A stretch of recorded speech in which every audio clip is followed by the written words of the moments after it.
এখানে করলে কি হবে বলো তো, আদা ভাঙা হবে।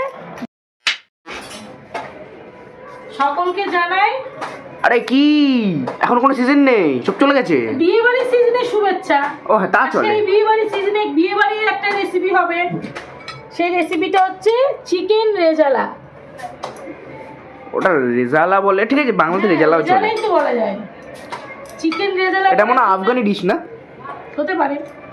চিকেন রেজালা করার জন্য চিকেন তো লাগবে। এখানে বোনলেস চিকেন নিয়েছি 800 গ্রাম। কত গ্রাম আছে? 800 গ্রাম। 800 গ্রাম। 800 গ্রাম। আচ্ছা, চিকেন নিয়েছি 800 গ্রাম। এখানে কাজু কিশমিশ ভেজানো আছে, নিয়েছি টক দই, কাঁচা লঙ্কা নিয়েছি, আর এখানে তেজপাতা, গোটা গরম মশলার মধ্যে এখানে নিয়েছি বড় এলাচের দানা। এই যে এখানে ছোট ছোট বড় এলাচের দানা আছে, এটা নিয়েছি। আর এখানে নিয়েছি পেঁয়াজ, রসুন, আদা, লবণ। এই হচ্ছে রান্নায় লাগবে। আর লাগবে সাদা তেল।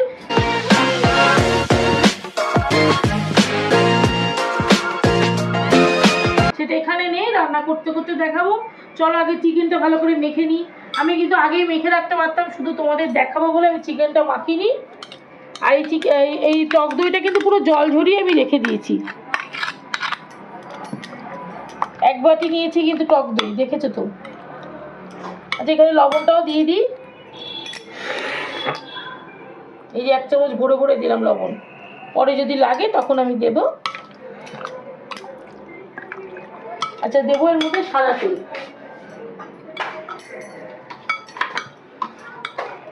এই যে এই চামচে 2 চামচ মতো ভরে দিচ্ছি, এই বড় চামচে। এটা এবার ভালো করে আমি হাতেই মাখি।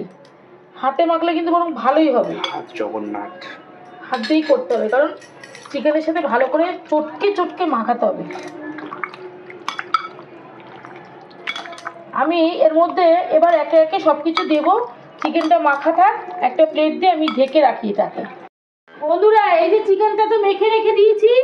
এবার আমি এই যে এখানে যে গোটা গরম মশলাগুলো রয়েছে, তার সাথে গোটা লবঙ্গ নিয়েছি, এটাকে আমি রোস্ট করব।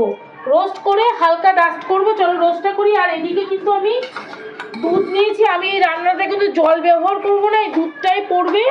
গোটা গরম মশলা, তেজপাতা এগুলোকে আগে রোস্ট করে নিই। এটা আস্তে আস্তে রোস্ট হতে থাকুক, এটাও হতে থাকুক। এবার আমাকে রান্নাটা যেহেতু ঝটপট করতে হবে, এটা আস্তে আস্তে হতে থাকুক। হ্যাঁ, ওটা কিন্তু রোস্ট হচ্ছে। এই মশলাটাও করে নিই, সময় যাতে তাড়াতাড়ি হয়ে যায় সেই জন্য করছে। সব কটা মশলা কিন্তু এখানে সব একবারই পেস্ট করবো। এই লঙ্কাগুলোকে দিয়ে দেবো, সব দিয়ে দেবো। বন্ধুরা, মশলাগুলো তো ভাজা হয়ে গেছে। এবার আমি শিলে কিন্তু রোস্টটা করব। যেহেতু এটা আদা ভাঙা করবো, শিলেই করবো এটা রান্নাটা। মশলাটা ভালো করে এখন ভেঙে নিচ্ছি। এটা আমি চাইলে মিক্সিতে করতে পারতাম, কিন্তু এখানে করলে কি হবে বলো তো, আদা ভাঙা হবে। যেটা আমি চাইছি সেটা আমি করতে পারবো শিলে। আমার শিলটা হয়তো একটুখানি সময় লাগবে করতে, কিন্তু হয়ে যাবে। আর এদিকে কিন্তু খুব গান চলছে, আমার মশলাও পড়ে যাচ্ছে। তাড়াহুড়ো করছি তো, গান চলছে বলে একটুখানি জোরে জোরে আমাকে কথা বলতে হচ্ছে। কি আর করবো বলো, সবটাই ম্যানেজ করতে হবে। বন্ধুরা, মশলাগুলো গুঁড়ি করে নিয়েছি শিলে। এবার আমি এখানে কাজু কিশমিশটাও শিলে একদম বেটে নিচ্ছি ভালো করে। ভিডিওতে কথা কম বলে তোতলাচ্ছে বেশি। ভালো করে একদম নরম করে একদম পেস্ট করতে হবে। কিন্তু এটা আমি পেস্ট করে দেবো না, না, তোকে করতে হবে, তুই অনেক ভালো পারিস আমি জানি। আর ভেজানো রয়েছে না, খুব তাড়াতাড়ি হয়ে যাবে এটা। এদিকে কিন্তু খুব জোরে গান চলছে, আমাদের অনেক অসুবিধা হচ্ছে করতে। কি প্রবলেম হবে তো গান চললে? বলো। কপিরাইট খেয়ে যাবো। ও, জানো এটা? না, না, আমি কিছুই জানি না, সব ও জানে, বুঝলে বন্ধুরা, সব ও জানে। আচ্ছা, যাই হোক, রান্নাটাই মন দিতে হবে, এইসব করে লাভ নেই। গানটা একটু বন্ধ আছে, আগে কাজের কাজ, তারপরে সব কিছু ভালো করে বেটে নিই। কারণ এই মশলাটা খুব জরুরি, মশলাটা পেস্ট করা। আমি কিন্তু মিক্সিতে করতেই পারতাম, শিলে করছি, জিনিসটা ভালো হবে। আর তোমরা দেখলে বুঝতে পারবে যে কেমন করে পেস্টটা করব, কতটা পেস্ট হবে। এই যে বাটা হয়ে গেছে, এই আর একবার বাটলেই কিন্তু পুরো কমপ্লিট। এবার আমি এটাকে তুলে পরের প্রসেসে যাব।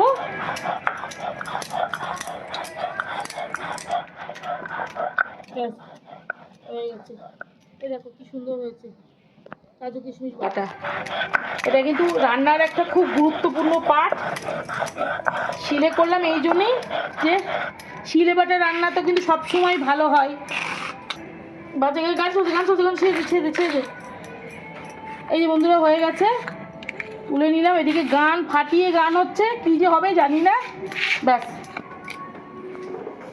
এবার এই মশলাটা করতে হবে। আমি সব আগে মশলাগুলোকে রেডি করছি। এই যে সব মশলাগুলো করে নিয়েছি, এবার চিকেনের সাথে সবগুলোকে মেখে নেব। এই রান্নাটা কিন্তু সব একবারে মেখেই করতে হবে। আমি যে যতটা জানি সেই রকম করেই করার চেষ্টা করছি। তোমরা যদি আরও ভালো জানো তাহলে কিন্তু আমাকে কমেন্ট করবে যে দিদি বা বৌদি যাই বলো, যে আরও ভালো করে করা যায়। আর এখানে যে গুঁড়ো মশলাটা করে রেখেছি, ভাজা গুঁড়ো, যে গরম মশলা যা যা ছিল সেটাও এর সাথে একবারে মেখে নেব। বন্ধুরা এই যে চিকেনটাকে ভালো করে সব মশলা দিয়ে সব কিছু দিয়ে মেখে রেখে দিয়েছি। আরেকটা কাজ করতে হবে, এই যে এখানে যে দুধটা নিয়েছি, এই দুধের মধ্যে এই যে কাজু কিশমিশ বাটাটা একসাথে মিক্সড করে রাখতে হবে। একবার রেডি করে রেখে দিচ্ছি যাতে রান্নাটা করতে সুবিধা হয়। ভালো করে মিশিয়ে রেখে দিচ্ছি। আর দুধটা কিন্তু আমার ঘন করা ছিল। ব্যাস, এটা থাক মেশানো। এবার রান্নাটা শুরু করব। চলো, কড়াইতে এবার তেল দিতে হবে। এবার তো রান্নাটা শুরু করতে হবে। অনেক অসুবিধার মধ্যে রান্নাটা করছি। এখানে আমি সাদা তেল দিচ্ছি আর একটু ঘি দিচ্ছি। ঘিটা শুধুমাত্র ফ্লেভারের জন্য দিচ্ছি। অনেক কষ্ট করে ভিডিও করছি বন্ধুরা, যা চাপের মধ্যে আছি। এই যে 1 চামচ ভরে দিলাম ঘি। এবার এটা গরম হলে আমি এই চিকেনটা দিয়ে দেবো। আর এর মধ্যে কিন্তু কোনো ফোড়ন টোড়ন কিচ্ছু দেবো না, ডাইরেক্ট চিকেনটা কিন্তু দিয়ে দেবো। এবার এই যে মেখে রেখে দিয়েছি, আর এখানে আদা ভাঙা যে গরম মশলাটা ছিল এটা পুরোপুরি মিহি করা যাবে না, এইভাবেই দিতে হবে। আমি যেমন করে জানি আমি তেমন করে তোমাদের দেখাচ্ছি। এবার আমি চিকেনের মধ্যে এই তেলের মধ্যে দিয়ে দিচ্ছি। খুব রিক্সে আছি। এদিকে কিন্তু জোরে জোরে গান চলছে। আর রান্নাটাকেও খুব জোর করে গানকে হারিয়ে দিতে হবে আজকে আমার রান্না করে। কি আর করবো বলো, এইভাবেই করতে হবে। এবার ভালো করে, আর কিছুই করার নেই, এই মশলাটা ভালো করে এবার কষাতে হবে। এবার এটাকে হাই ফ্লেমে দিতে হবে, আর মাঝে মধ্যে আবার লো ফ্লেমে দিতে হবে। এখন কিন্তু হাই ফ্লেমে আছে। আমি গ্যাসটা একটু বন্ধ করে দিয়েছিলাম, যেহেতু ওই যে গানটা চলছে সেই জন্য ওকে গ্যাসটা একটু মাঝে মধ্যে বন্ধ করতে হচ্ছে, আবার চালাতে হচ্ছে। তোমরা একটুখানি অ্যাডজাস্ট করে নিও। এবার আর কিছু না, এটা হোক। আর এই চাপাটাটা দিয়ে রেখে দিচ্ছি। এটা এখন শুধুমাত্র সেদ্ধই হবে, তারপরে দেখাবো আবার কেমন হচ্ছে। সেটা আবার করতে করতে তোমাদেরকে দেখাবো। বন্ধুরা একটু ঢাকনাটা খুলে দেখি কি অবস্থা হয়েছে। চাপা ঢাকা দিয়ে করছি তো, ঢাকনাটা কতটা হয়েছে। আস্তে আস্তে কিন্তু তেল বেরোনো শুরু করেছে। এখনো কিন্তু অনেকটাই হবে, যেহেতু চিকেনগুলো একটু বড় বড়, সেহেতু একটু সেদ্ধ হতে তো সময় লাগবে।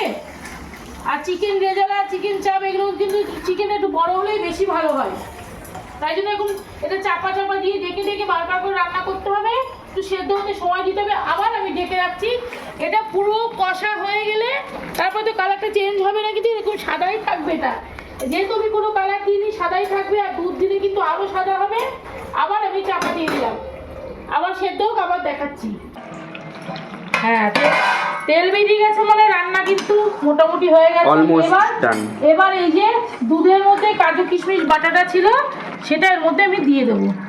দিয়ে এটাকে ভালো করে ফোটাবো। ভালো করে একদম টকবক করে ফুটবে। ফুটিয়ে আবার কমিয়ে রাখবো। তারপরে যে পজিশনে আসবে তারপর তোমাদেরকে দেখাচ্ছি। এখন কিন্তু এটা ভালো করে মিশবে, এই জিনিসটা মশলা দুধের সাথে ভালো করে মিশবে। আমি এখন ডেকে রাখি, হয়ে গেলে তারপরে তোমাদেরকে দেখাচ্ছি কেমন দেখতে হয়েছে। চিকেনটা পুরো রেডি হয়ে গেছে। আমি এর মধ্যে একটুখানি গোলাপ জল আর কেওড়া জল দিচ্ছি। তোমরা চাইলে দিতেও পারো, নাও পারো। আমি একটু সেন্টের জন্য দিচ্ছি, সেন্টটা ভালো হবে, একটা শাহি শাহি ফ্লেভার আসবে। বিয়েবাড়ির রান্না যেহেতু, তার একটু বিয়েবাড়ির গন্ধ হলে তো ভালোই লাগবে। শুধুমাত্র বিয়েবাড়ির রান্নাটাকে বানানোর জন্যই কিন্তু আমি, গন্ধ বেরিয়ে গেছে কিন্তু আমার বাড়িতে বিয়েবাড়ি নেই, কিন্তু বিয়েবাড়ির রান্না কিন্তু হয়ে গেছে। বন্ধুরা, চিকেন রেজালা রেডি। আমি আজকে কোনো চিকেনে কোনো গার্নিশ করছি না, কোনো গার্নিশ করছি না। ছেলে বললো প্লেনটাই দেখতে ভালো লাগছে, তাই সেটাই তোমাদের সামনে নিয়ে এসেছি। আর কিছু করছি না, পুরো রান্নাটা করলাম আর প্লেটে নিয়ে চলে এসেছি। আর রান্নাটা দেখতে কেমন হয়েছে, আর রান্নাটা কেমন হয়েছে, দুটোই যদি ভালো হয় তাহলে কিন্তু আমাকে লাইক, শেয়ার, কমেন্ট আর সাবস্ক্রাইব করতে হবে। আর এই রান্নাটা এইটুকুই শেষ, ভিডিওটাও শেষ। টাটা।